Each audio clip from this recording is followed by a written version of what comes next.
80 लोकसभा में सपा कहां तक अपने आप को लीड कर पाएगी, या फिर बीजेपी का जो दावा है कि 80 में से 75 प्लस 75 प्लस हम जीतेंगे, तो बीजेपी का भविष्यवाणी सही होगा, सिद्ध होगा, या फिर सपा इस बार कुछ बड़ा चमत्कार कर सकती है, जैसा कि उनका पूरा विजन तैयार हो रहा है। चुनाव के ठीक 2 महीने पहले, इतना दिन पहले जो है अपने प्रत्याशियों की सूची जारी कर देना, मैदान में उतार देना और मेहनत करने के लिए सीधा दिशा निर्देश दे देना, कैसे देखते हैं? क्या अखिलेश यादव पूरी तैयारी करके निकले हैं और इनका विजय रथ आगे से बढ़ता रहेगा? हम तो अखिलेश यादव के इस मंतव्य का, जो उन्होंने उम्मीदवारों की घोषणा कर दी, मैंने तो यह अर्थ निकाला है कि फुल कॉन्फिडेंस में है पार्टी। और जनता की जो स्थिति है, हम ये कहते हैं कि महंगाई से संघर्ष कर रहे हैं लोग, पढ़े लिखे लोग बेरोजगारी से संघर्ष कर रहे हैं, तो नारों पर कब तक चलेगा?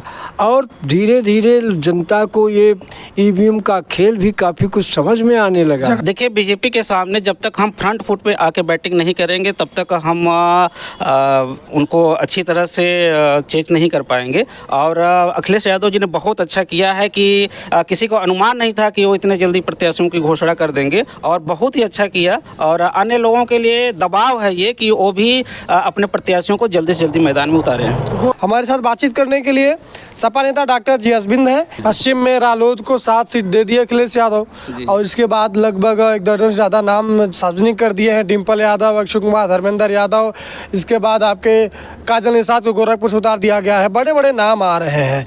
ये जो फाइटर तैयार कर रहे हैं, लड़ाकू सेना तैयार किया जा रहा है, लगता है कि बीजेपी के लड़ाकू सेना के सामने ये टिक पाएंगे? समाजवादी की पीढ़ी यात्रा इसमें हस्तक्षेप करेगी, अपना एक मजबूत जो है कि समर्थन दे पाएगी? देखिए, बीजेपी के सामने जब तक हम फ्रंट फुट पे आके बैटिंग नहीं करेंगे, तब तक हम उनको अच्छी तरह से चेज नहीं कर पाएंगे। और अखिलेश यादव जी ने बहुत अच्छा किया है कि किसी को अनुमान नहीं था कि वो इतने जल्दी प्रत्याशियों की घोषणा कर देंगे, और बहुत ही अच्छा किया। और अन्य लोगों के लिए दबाव है ये कि वो भी अपने प्रत्याशियों को जल्दी से जल्दी मैदान में उतारे हैं। गोरखपुर में कहा जा रहा था कोई बड़ा चेहरा ऐसा आएगा जो राष्ट्रीय स्तर का होगा, शिवपाल का नाम ला जा रहा था कि वही लड़ जाएंगे, लेकिन अब गोरखपुर से सीधे काजल निषाद को ला दिया गया। काजल निषाद में ऐसी कौन सी खूबी है, या फिर निषादों का वोट शेयर वो खींचेंगी, अपनी तरफ आकर्षित करेंगी? देखिए, काजल निषाद इसके पहले कंपेयरगंज से विधानसभा का चुनाव भी लड़ चुकी हैं, और इस बार मेयर का भी चुनाव वो लड़ चुकी है। दुर्भाग्य से वो चुनाव नहीं जीत पाई है, और एक तरह से वो भोजपुरी फिल्मों की सेलिब्रिटी भी रही हैं। और मैं नहीं कह रहा हूँ कि सेलिब्रिटी के आधार पर उनको टिकट दिया गया होगा। निरहुआ को टक्कर देने के लिए देखिए, निरहु ऐसे लोग हैं जिनका राजनीति में कोई वजूद नहीं है। आप चुनाव लड़ें और जीत कर चले जाएं, आपका पता ही न चले, जनता के बीच में आपका रहना ही हो, तो आप जैसे लोग सांसद ना हो हमारे देश में तो अच्छा है। मैं सपा का होने के नाते मैं सपा से अपील करूंगा कि आप भाजपा से पहले प्रत्याशी को मैदान में उतार दीजिए, निश्चित तौर पे आपकी जीत होगी। कौन सा मंत्र है, कौन सा सूत्र है, कौन सा सिद्धांत है कि आप लोग भदोही को फतह करेंगे? उनकी पूरी तैयारी है, आके मंत्री यहाँ पे ठहर जा रहे हैं, पूरी यात्रा कर रहे हैं, जगह जगह विकसित भारत संकल्प यात्रा निकाला जा रहा है, कह रहे हैं 47 से बार तो विकसित बना देंगे। राम मंदिर का भी अब आ गया, फैसला क्लियर हो गया, मंदिर उद्घाटन हो गया, मोदी जी ने पूजा कर दिया, उद्घाटन कर दिया, रिबन काट दिया।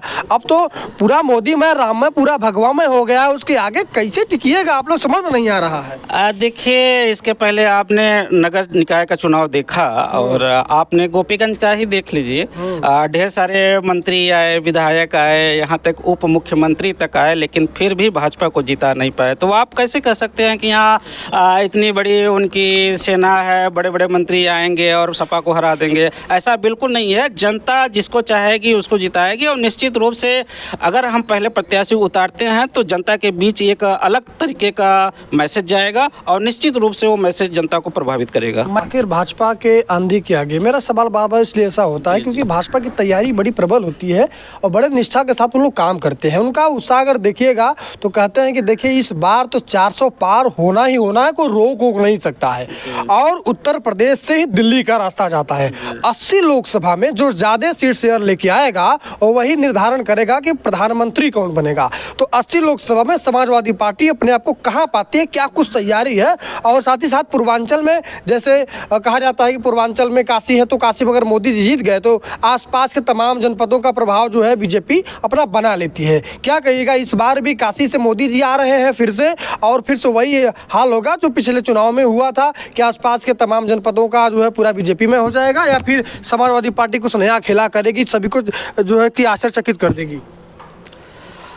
देखिए, विकास के नाम पे तो धरातल पे कुछ नहीं है। अगर हम झूठ बोलें और उसका ज़ोर शोर से प्रचार प्रसार करें वो अलग बात है, क्योंकि हमारे देश में मैक्सिमम अशिक्षा का माहौल है, लोग शिक्षित नहीं है, लोग समझ नहीं पाते हैं कि भाजपा क्या सही कर रही है, क्या गलत कर रही है, और उसका कहीं न कहीं भाजपा को बेनिफिट मिलता है। और बेनिफिट इसलिए मिलता है कि वो बार बार किसी चीज़ को जो नहीं कर रही है, आप जैसे देखिए हर घर नल जो व्यवस्था है, इसमें योजना चल रही है भाजपा के द्वारा, देखेंगे हर घर पे पानी नहीं पहुंचा, लेकिन हर गली और नुक्कड़ पे आप उसका होर्डिंग लगा हुआ जरूर पाएंगे। पानी नहीं पहुंचा लेकिन होर्डिंग जरूर प्रचार हो गया। बिल्कुल प्रचार हो गया। तो इससे कहीं न कहीं जनता प्रभावित होती है, उसको लगता है कि नहीं मेरे यहाँ शायद नहीं हो सकता है पूरे देश में हो, तो उसको लगता है चलिए आज नहीं तो कल मेरे यहाँ भी होगा, और इसी उधड़ बुन में वो रहता है, अब होता कहीं नहीं है। जानेंगे, पलटू चाचा तो पलट गए, अब उत्तर प्रदेश की राजनीति में क्या कुछ इसका असर पड़ेगा? क्या उनके गठबंधन में न होने की वजह से उत्तर प्रदेश की राजनीति में कुछ असर पड़ सकता है, या फिर कोई प्रभाव नहीं होगा? उनके पलटने से उत्तर प्रदेश की राजनीति में कोई प्रभाव नहीं पड़ेगा। ऐसे कैसे कह सकते हैं? उनके तमाम कार्यकर्ता हैं, धनंजय सिंह यहाँ के बाहुबली वहाँ के हैं, और तमाम भदोही में ऐसे युवा नेता हैं जो जदयू के सदस्य हैं, कार्यकर्ता हैं, कार्यक्रम करते रहते हैं। वो तो कोई भी पार्टी का बड़ा चेहरा होता, उसके लिए कार्यकर्ता काम करते हैं। वो बड़ा चेहरा रह रहे हैं कि रहे होंगे, लेकिन उनकी इस तरह की गतिविधि से खुद उनके परिवार में भी लगता है कि वो विश्वसनीय नहीं रह गए होंगे। 9 बार पलटना, पढ़ाई लिखाई का कोई महत्व रह गया? पहले लोग सोचते थे कि पढ़े लिखे लोग होंगे तो लोकतंत्र की रक्षा होगी, लोग जानेंगे। आप सोचिए पुराने ज़माने में पंचायतें होती थी, अनपढ़ गंवार उसको फॉलो करता था। आज ये पढ़े लिखे लोग जा करके बड़ी बड़ी कुर्सियों पर बैठ करके मुख्यमंत्री होकर के, मंत्री बन करके रोज़ बदल देते हैं, पाला बदल देते हैं। तो पाला बदलने वाला आदमी अपने लौकिक जीवन में भी सफल नहीं होता, राजनीति में सफल है अगर कहें तो वो दुर्भाग्य है राजनीति का, वो हमारे लोकतंत्र का दुर्भाग्य है। मेरे वरिष्ठ है, आपके पास अनुभव है। 80 लोकसभा में कहा जाता है कि उत्तर प्रदेश में सपा भाजपा के अलावा तीसरा कोई मोर्चा ऐसा नहीं है जो अच्छे से लड़ पाए। मेरा सवाल होगा आपसे कि 80 लोकसभा में सपा कहाँ तक अपने आप को लीड कर पाएगी, या फिर बीजेपी का जो दावा है कि 80 में से 75 प्लस 75 प्लस हम जीतेंगे, तो बीजेपी का भविष्यवाणी सही होगा, सिद्ध होगा, या फिर सपा इस बार कुछ बड़ा चमत्कार कर सकती है? जैसा कि उनका पूरा विजन तैयार हो रहा है, चुनाव के ठीक 2 महीने पहले, इतना दिन पहले जो है अपने प्रत्याशियों की सूची जारी कर देना, मैदान में उतार देना और मेहनत करने के लिए सीधा दिशा निर्देश दे देना। कैसे देखते हैं, क्या अखिलेश यादव पूरी तैयारी करके निकले हैं और इनका विजय रथ आगे से बढ़ता रहेगा?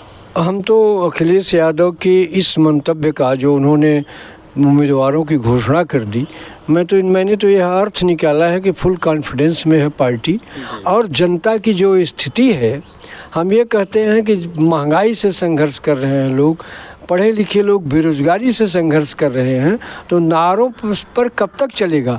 और धीरे धीरे जनता को ये ईवीएम का खेल भी काफ़ी कुछ समझ में आने लगा। वो कैसे श्योर ही नहीं है आदमी कि हमारा वोट इसलिए गया, और क्यों? जहाँ ईवीएम बना, विदेशों में जहाँ इसका ईवीएम का प्रचलन हुआ, वहीं इन लोगों वहाँ नकार दिया गया। अमेरिका, जर्मनी सब जगह बोल रहे हैं कि नहीं ईवीएम में गड़बड़ी है विदेशों में। सोचिए ज़रा, लोकसभा चुनाव के ठीक पहले जिस तरह से बीजेपी फुल कॉन्फिडेंस में है कि इस बार उत्तर प्रदेश की 80 लोकसभा में 75 प्लस हम जीतेंगे, वहीं दूसरी तरफ समाजवादी पार्टी के नेता कार्यकर्ता भी फुल कॉन्फिडेंस में है कि इस बार बीजेपी को पानी पिला के ही दम लेंगे। 2 महीना पहले अखिलेश यादव का इस तरह का निर्णय लेना कि अपने 1 दर्जन से ज़्यादा प्रत्याशियों को मैदान में उतार करके सीधा कहना कि जाइए मेहनत करिए, चुनाव जीतिए, क्या कहता है और आप इस विषय पे क्या कुछ सोचते हैं। नीतीश चाचा पलट गए, उससे उत्तर प्रदेश की राजनीति में क्या कुछ असर पड़ेगा, ये भी मेरा सवाल था। आप क्या सोचते हैं ये बताइएगा। और साथ ही साथ ये बताइएगा कि भारत विकसित संकल्प यात्रा बीजेपी के जो चल रहा है, ये सरकारी धन का दुरुपयोग है कि सदुपयोग है या भाजपा का प्रचार है, ये बताना मत भूलिएगा। बने रहिए हमारे साथ, देखते रहिए और हमारा उत्साहवर्धन करने के लिए हमारे चैनल को सपोर्ट कीजिए।